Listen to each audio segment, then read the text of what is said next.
Светилиште втор дел. Не знам наистина колку дела ќе бидат, веројатно ќе влеземе во следната година, тоа е сигурно. Но решив да не брзаме, затоа што овде има многу прекрасни вистини и работи, кои што дури и ако се повторат некои работи, е добро за да не се впечатат во нашиот ум и да потешко ги забораваме. Иако навистина во овие бурни времења во кои што живееме, обсипани со многу информации и дезинформации, поготово навистина човечкиот ум не е создаден за да може толку многу да памти се, и добро е и што не памтиме дел од она што го гледаме, меѓутоа како што се сеќавам сега кога гледав по повод убиството на Чарли, оној гувернер ли што беше? На која држава беше сега ми? Јута, заборавив. Баш им порача на младите, оставете ги телефоните, оставете таа електроника на страна, здивнете малку, тргнете ги. Значи, секакви зла поттикнува ѓаволот преку таа технологија, за жал, од друга страна и еве и ние користиме за добро, меѓутоа човекот како човек наистина му треба надземна сила, односно небесна сила, за да може да се контролира во се, па и во тоа. Наистина, во ова електронско време сме бомбардирани од секаде. И гледате како се индоктринираат млади луѓе, млади умови, уште неразвиени доволно во различни правци, и ѓаволот едноставно им ги мати умовите. Рековме, можеби еден од клучните стихови за проучување на светилиштето е оној Псалм 77, 13 стих, кој што исто така беше Асафов, да, Псалм, кој што во Константинов ќе го повторам гласеше: О Боже, свет е Твојот пат, кој Бог е толку голем како нашиот Бог. Но македонскиот Кинг Джеймс гласи вака: Патот Твој, Боже, е во светињата. Кој е толку велик Бог како нашиот Бог? И навистина патот на спасението, целиот план на спасение, Христа тука го гледаме, значи неговата служба, ако сакате, дури ако земете од почеток, дали ќе имаме време за тоа, ќе видиме понатаму, ќе видите дека и оние годишни служби и саботи одат поред, како што се оди тоа движење низ светилиштето. Дури и самата Христова служба се одвива поред, како што се одвива самата служба во светилиштето. Значи, многу што има и се содржи во светилиштето, и затоа со право Асаф овде запишал Твојот пат, а тоа е она што највеќе е битно и највеќе нагласок, барем јас давам и сите ние, верувам, тоа е главната тема, како да се вратиме кај Бога, како до спасение. И спомнав минатиот пат дека Исус, денеска се спомна, мислам, во проповед, или кога се спомна, да? Дали може да се случи некојаш да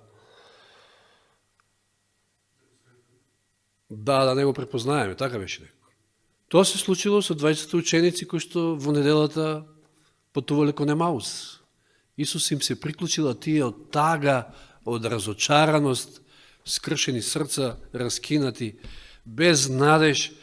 Тој оди цело време со нив, а тие да не го препознаат. И потоа почнало што вели таму да го крши лебот, одnosno кога седнали да јадат, меѓутоа цело време што им зборува, вели во 27 стих од 24 глава Лука: и кога почна од Мојсија, значи од почетокот, и од сите пророци, им протолкува што е пишено за него, за самиот него во целото писмо.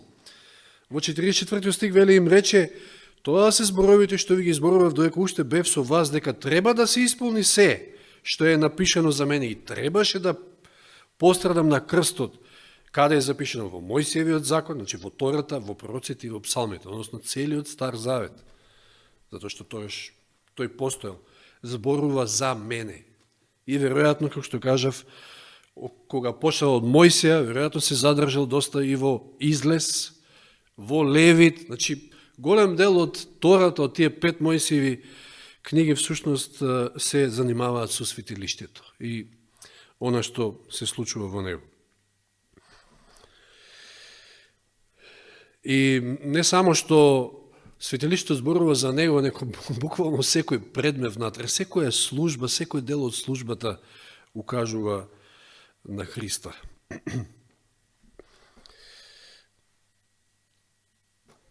И сега, еве малку повеќе се задржам на овој дел, го нафрлив и го спомнав минатиот пат, но ова е значаен дел. Една од причините зошто било побарано, зошто Господ му дал, значи, инструкции на Мојсија таму, таа година дена, доека биле под Синај, меѓу другото, инструкции за тоа како ќе изгледа и како да го изгради светилиштето, е причината забележана токму во Излез 25:8, кој што стих гласи, да го повторам, нека ми изградат светилиште за да можам да престојувам меѓу нив. И видовме минатиот пат, го спомнавме оној стих од Исаија 59 глава, првите 2 стиха тука, дека гревот е оној кој што не одделил од Господа. И сега Господ смислил начин како, значи на практичен начин да им прикаже на израелците кои што претходно, нели, заборавиле се 400 години биле во робство, тоа се избришало од нивните глави, да им прикаже како на мали деца буквално сликовито како да се вратат кај Бога, затоа што Господ повеќе од се ја има таа желба да биде со своите. Јас најдов еден пример кој што малку го пренаичив, го изменив. Станува збор за едно немирно момче, младо момче, ја му ставив име Тошо. Зошто Тошо? Затоа што е дете лошо. 3 дена поред отсуствувал од училиште, а без да знаат неговите родители. Значи, кој знае кај се шуњал. Плашејќи се дека можеби е болен или нешто се случува со него, учителот се јавува дома кај неговиот татко и овие запрепастени и констатираат дека ги лаже детето.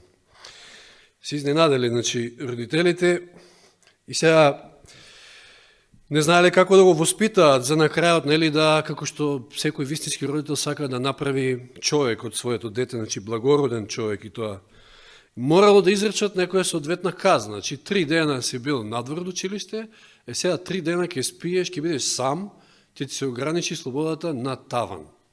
Му ставиле таму некој убаво креветче на таванот. И нормално, секојаш кога било време за оброк, таткото се качувал да му однесе оброк, јадење, но првата вечер, кога легнале да спијат таткото и мајката, таткото не може да заспие.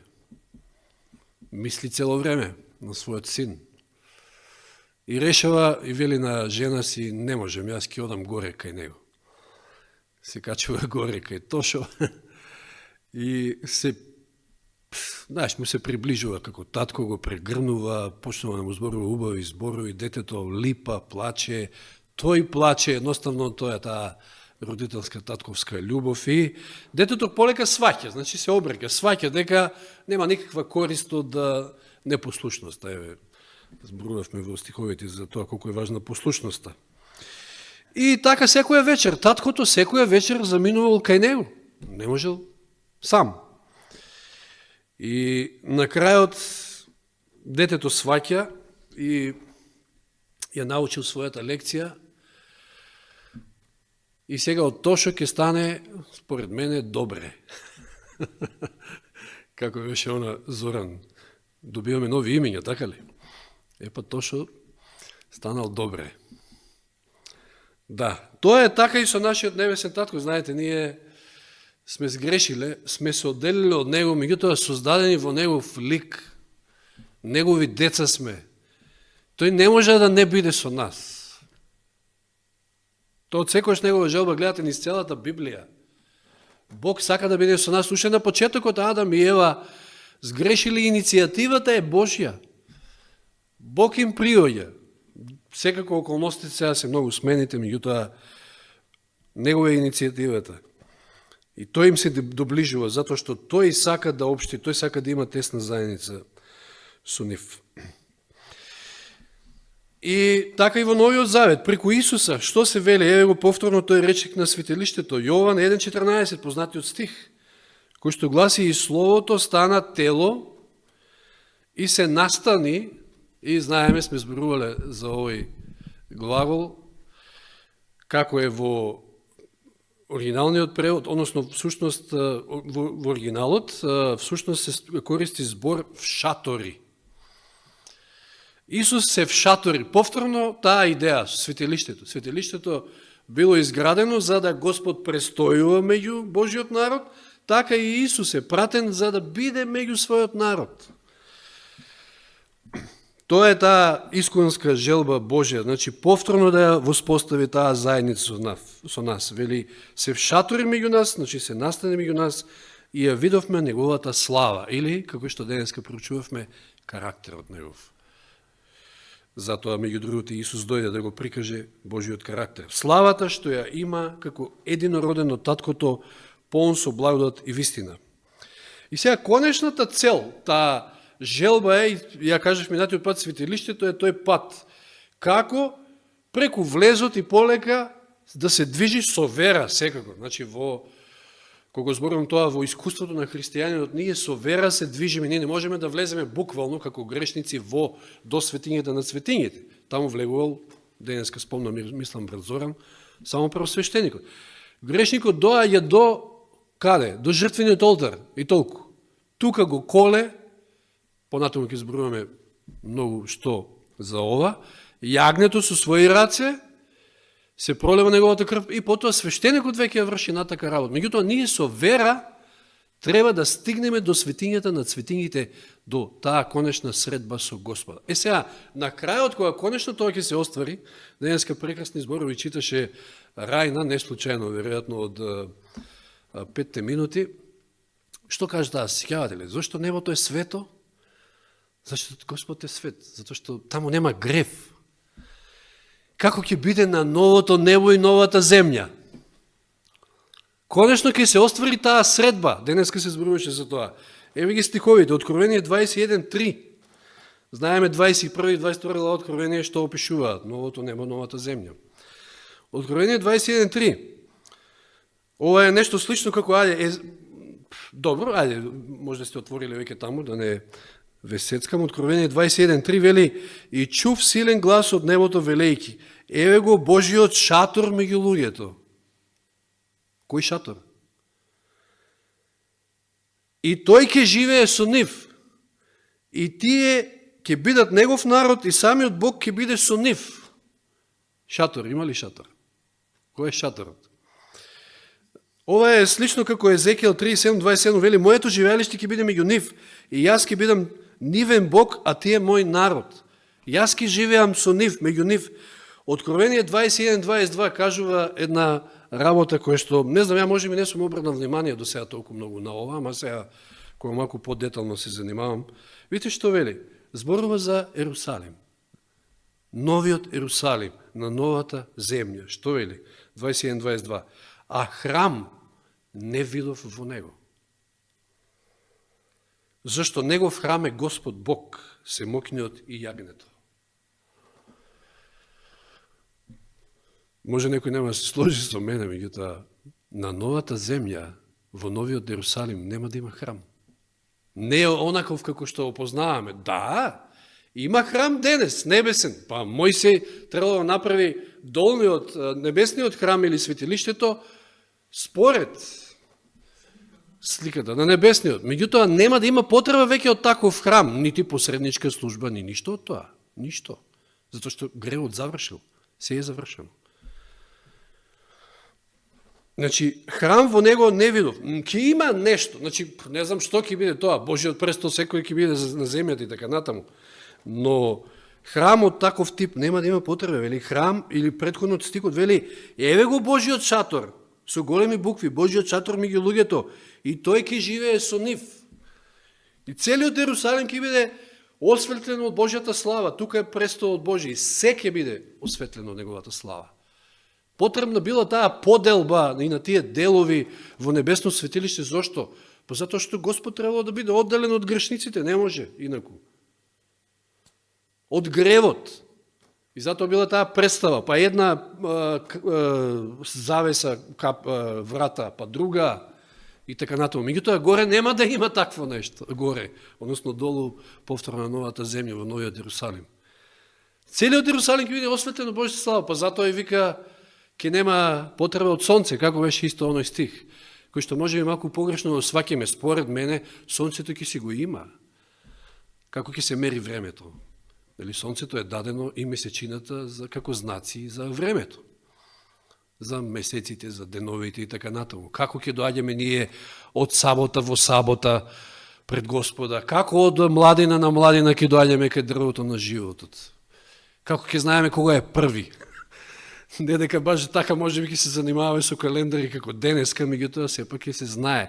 Но сонце ќе нема потреба во градот, зашто каде среде таа светлина, нема ни да го видите сонцето, нема да има потреба, тоа е тоа.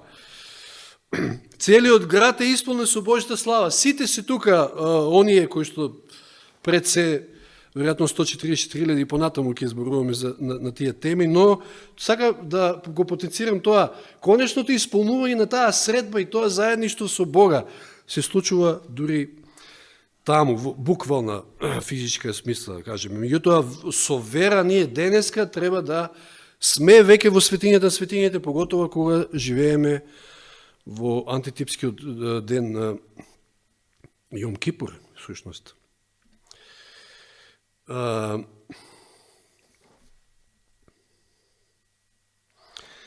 Како требало Мојсе да го изгради светилиштето? Малку спомнав минатиот пат. Излез 25.9. Вели, при градењето на престојувалиштето и на се во него постапи точно според образецот што ќе ти го покажам. Точно.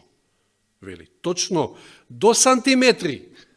Понатаму ќе зборуваме сите тие мерки, должината на светилиштето, ширината, па олтерот, па едно друго, се. Или 40 стих од 25 глава исто вели, внимавај, направи, значи внимавај, пази, направи ги според образецот, значи предметите, се однесува овде на предметите, мебелот, да кажеме, во светињата, според образецот што ти беше покажан на гората.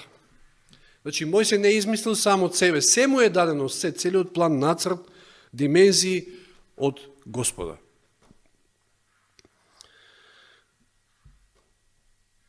Значи, светилиштето како нацрт, кој го прикажува Божиот план на спасение, и тоа во сите негови аспекти е целосно Божи план, по Божи мерки. Ова нешто кажува. Не можеме ние да го менуваме планот на спасението. Не можеме ние да си играме со, ајде Евангелието, можеме да кажеме исто така.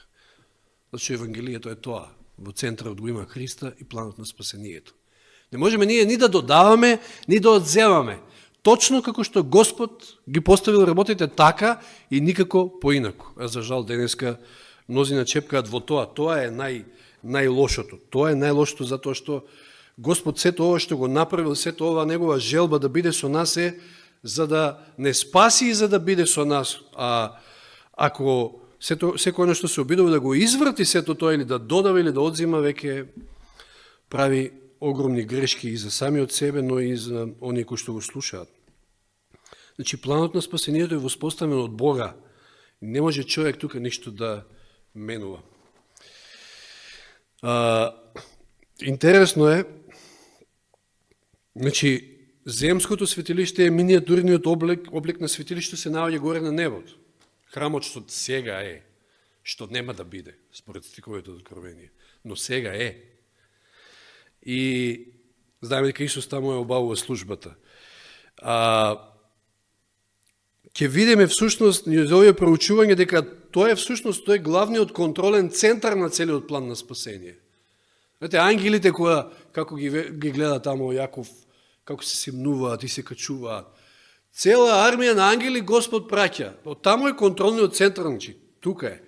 Праќа заради нас, заради мене, заради тебе, за да ни служат со цел да не спасат. Значи, тоа е контролниот центар, а ова долу што Мојсе требало да направи всушност, требало пред нас, пред луѓето да прикаже всушност што Господ прави за нас. На еден сликовит начин. Значи, Господ е целосно транспарентен, он сака да ни каже од А до Ш што прави за нас. А ние на едноставен начин тоа да го сватиме и да соработуваме со него. Значи, тој не е некој манипулатор, контролор, не знам, не е транспарентен целосно. Оно што тој го прави горе на небото во тој контролен центар, он всушност тоа не го прикажува преку земското светилиште.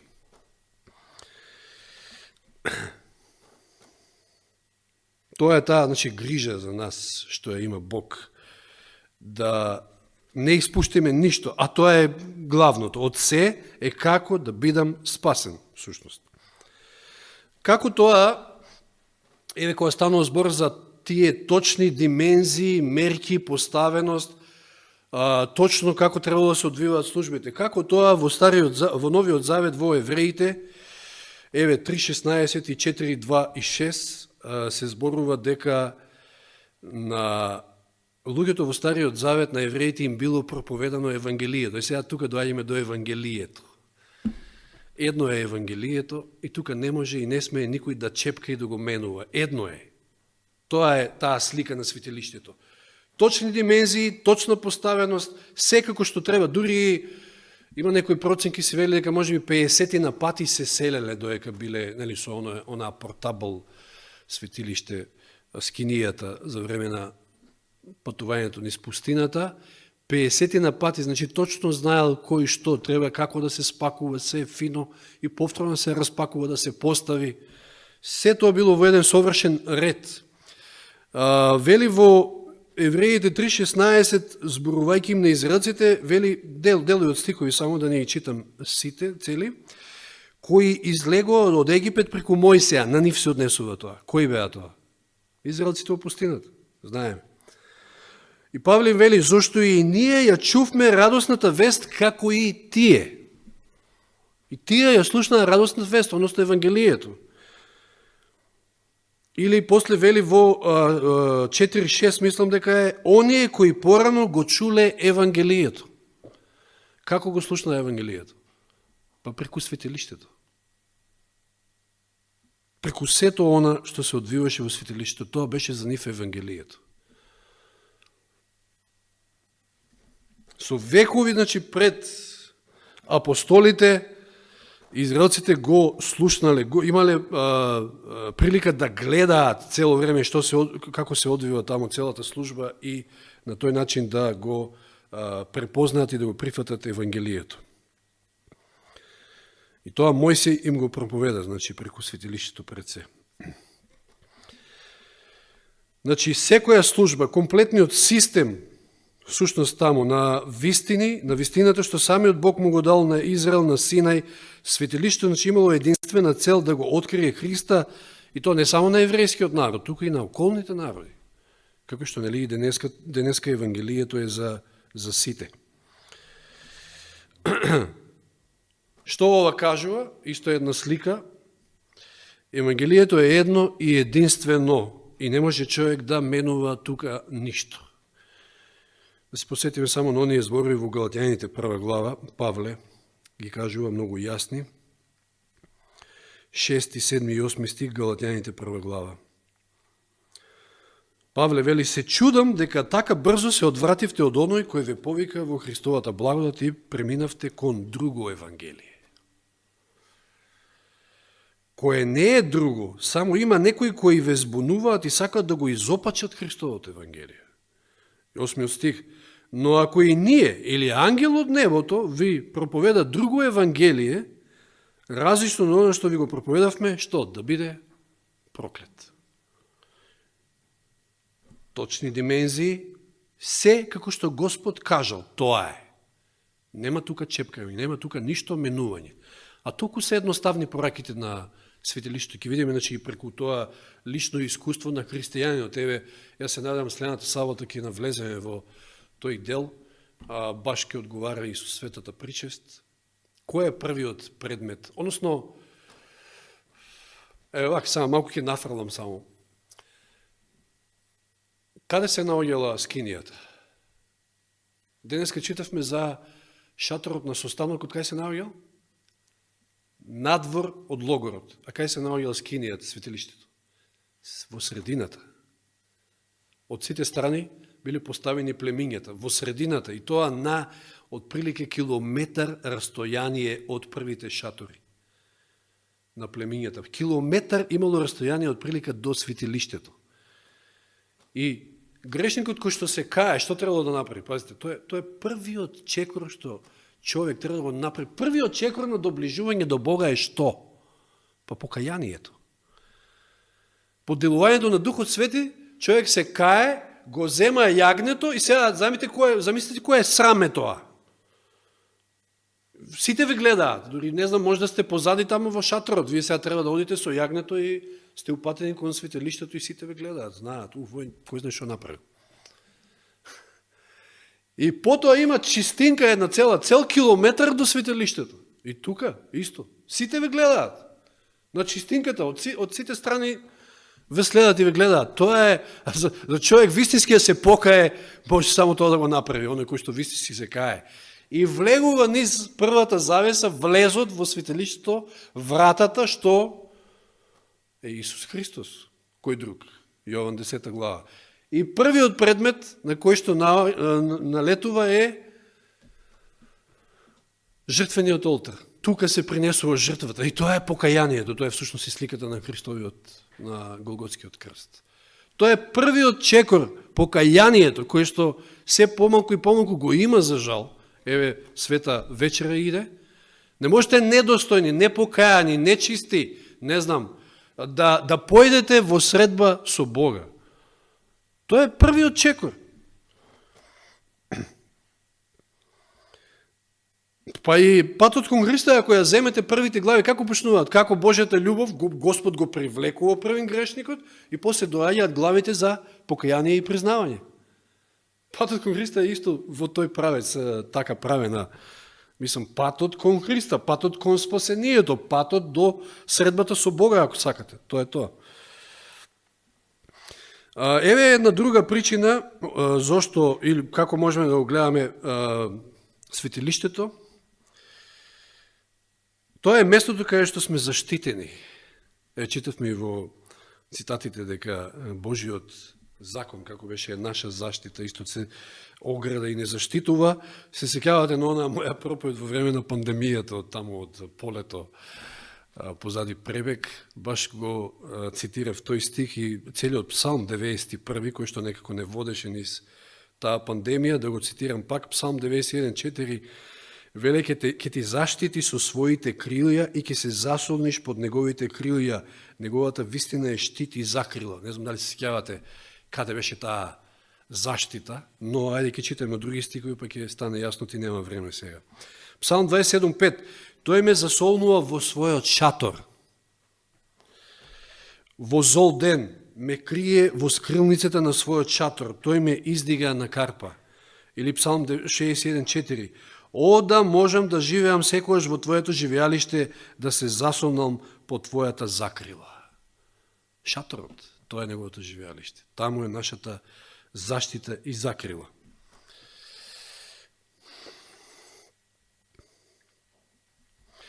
Исто еден друг момент. Псалм 48:9. Што сака Бог преку светилиштето од неговиот народ? Што сака неговиот народ да разбере? Псалм 48:9. Си спомнуваме, Боже, за Твојата благост среде Твојот храм. За Твојата добрина среде Твојот храм. Што учивме денеска, кога Мојсей побарал да ја види славата Божја? Господ му е покажал својата добрина, односно својот карактер. Че во неговиот храм, во Божиот храм, преку светилиштето, ќе го запознаеме и Бога, поубаво и неговиот карактер. Еве само еден момент, само сега моментот ми текнува, нема време, ти сакам да спомнам уште некој стих. Како изгледало светилиштето од надвор? Многу едноставно, нели? Бело платно. Од сите страни, освен вратата била малку така шарена. Ќе видиме и тоа. Многу едноставно. А оние драгоцени, да кажеме, предмети или убавината на светилиштето било од внатре. Внатре, не од надвор, од внатре. Зарем тоа не укажува на Христовиот карактер. Христос каков беше? Ништо посебно, вика, да не му се загледаат луѓето или било што. ама од внатре беше убавината негова, неговиот карактер. Тоа е само една мала слика, чисто, инаку тука има многу што да се види за неговата добрина, неговата љубов. Што вели Асав во 73-тиот псалм, тоа исто го спомнав, меѓутоа малку подетално, каков одговор добил тој таму во светилиштето? Ма може би одговор за најтешките прашања. Не велам дека ќе добиеме одговор на сите тешки прашања во животот, ама Господ доволно ќе ни даде за да можеме да чекориме со вера низ овој живот. Асав вели во 73-тиот псалм, 1, 2, 3 стих, вели: Бог е навистина добар кон Израел, кон оние што имаат чисто срце. А мене, вели, за малку ќе ми се сопнеа нозете, за малку ќе ми се лизнеа чекорите, зашто им завидев на злочинците, наблюдувајќи го напредокот на грешниците. Како тоа им оди убаво на овие, злите, а нам, како тоа лоши работи се случуваат на добрите луѓе. И обратно.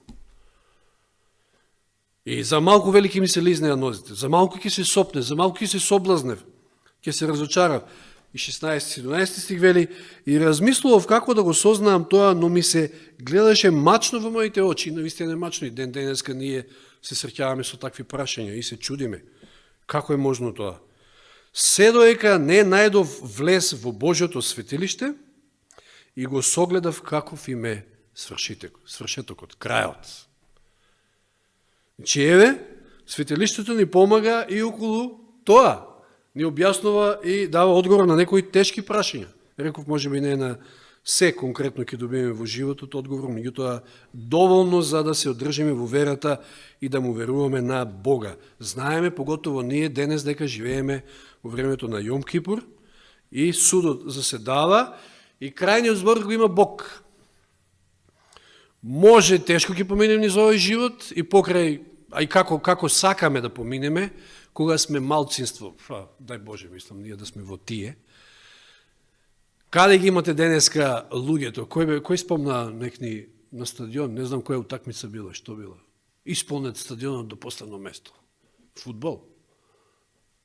Тука, сосема поинаква слика. Луѓето одат по забави, леје вечерва, Дино Мерлин во Штип. Вау! Без пари и тоа. Без пари. Па страмалијада. Ќе врие од народ. 100.000. Кога бе ние ќе собереме 100.000? Може би некојаш понатаму, кога ќе дојде времето, кога ќе се излее Духот Свети, кога ќе се видат некои работи, ќе се склопат некои работи, па луѓето ќе почнат да трчаат да го бараат Бога. Не знам, меѓутоа тука не, на стадион тогаш. Така. Значи, чудно е се, меѓутоа многу работи се тешки за сваќање, но светилиштето ни дава одговор и на тоа. И она што го цитираш и Рајна, и ќе завршам со тој стих, вели Авакум 2.20. Но Господ, каде го наоѓаме Господа? Господ е во својот свет храм. Сета земја нека замолчи пред него. Господ е во неговиот храм. Таму е Бог. Таму е Исус кој што се застапува за нас. И меѓу другото и ова да го спомнам, Господ не само што сака да биде меѓу нас, туку Господ сака да биде и во нас. Тоа е она клучното. И според тоа, нашите тела треба да бидат храм на Светиот Дух.